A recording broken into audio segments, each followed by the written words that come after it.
Доктор Жан Митрев седна во судница, но судењето за измама против него и неговата болница не почна.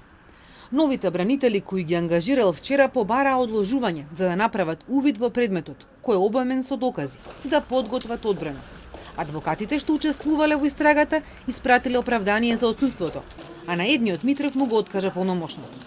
Уште на првото рочиште се почувствуваа искри на релација обвинителство-одбрана. Обвинителката Искра Хаджи Василева порача да не се злоупотребува правото на одбраната, а адвокатот Никола Додевски одговори да не врши притисок врз судот, дека треба да се почитува начелото на еднаквост на оружјата и дека обвинетиот има право на слободен избор на бранители. Обвинителството ја искажа својата заложба за ефикасност и целисходност во водењето на постапката. Се разбира, правото на одбрана е неспорно и обвинетиот може да ангажира и повеќе бранители, но тоа не може да биде причина за одлагање. Напротив, треба да представува гаранција за присуство на соодветен бранител и одбрана негово застапништво во целата постапка. Митрев и бранителите излегоа додека обвинителката даваше изјава и не застанаа пред медиумите. Додека траеше судењето, од клиниката Жан Митрев испратија соопштение дека очекуваат фер судење, а заедно со адвокатскиот тим ќе ја докажат вистината. Уште утрово реагираа за одлуката на кривичниот суд, кој вчера определил времени мерки врз сметките на болницата. Овој чекор го нарекоа пресуда пред да почне судењето, брутална блокада и удар врз болницата. Укажуваме дека со донесените мерки целосно се блокира работењето на болницата Жан Митрев, која е здравствена организација од јавен интерес.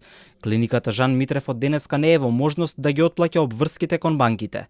Сакаме да ја информираме јавноста дека ќе направиме се што е во нашите можности и лекувањето на ниту еден пациент нема да биде доведено во прашање, иако постапките на кривичниот суд, а на барање на обвинителството одат во поинаква насока, односно бараат наше затворање.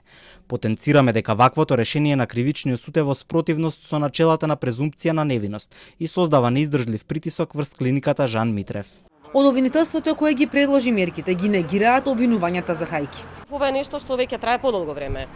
Обвинителството повеќе пати ја повтори заложбата дека никако не е претензија да се блокира работа на болница.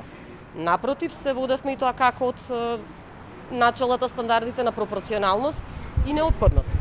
И сега гледајте, имате на едната страна интерес на оштетени, претендирано имотно правно побарување кое е предјавено. И јас чувствувам обврска да го заштитам истото, но повторено е неколку пати, како и денес, дека одбраната може да, бидејќи законската и одредба по која се предлагаат мерките, тоа го овозможува. Апсолутно е прифатливо да се понуди износ како гаранција за таквото претендирано побарување.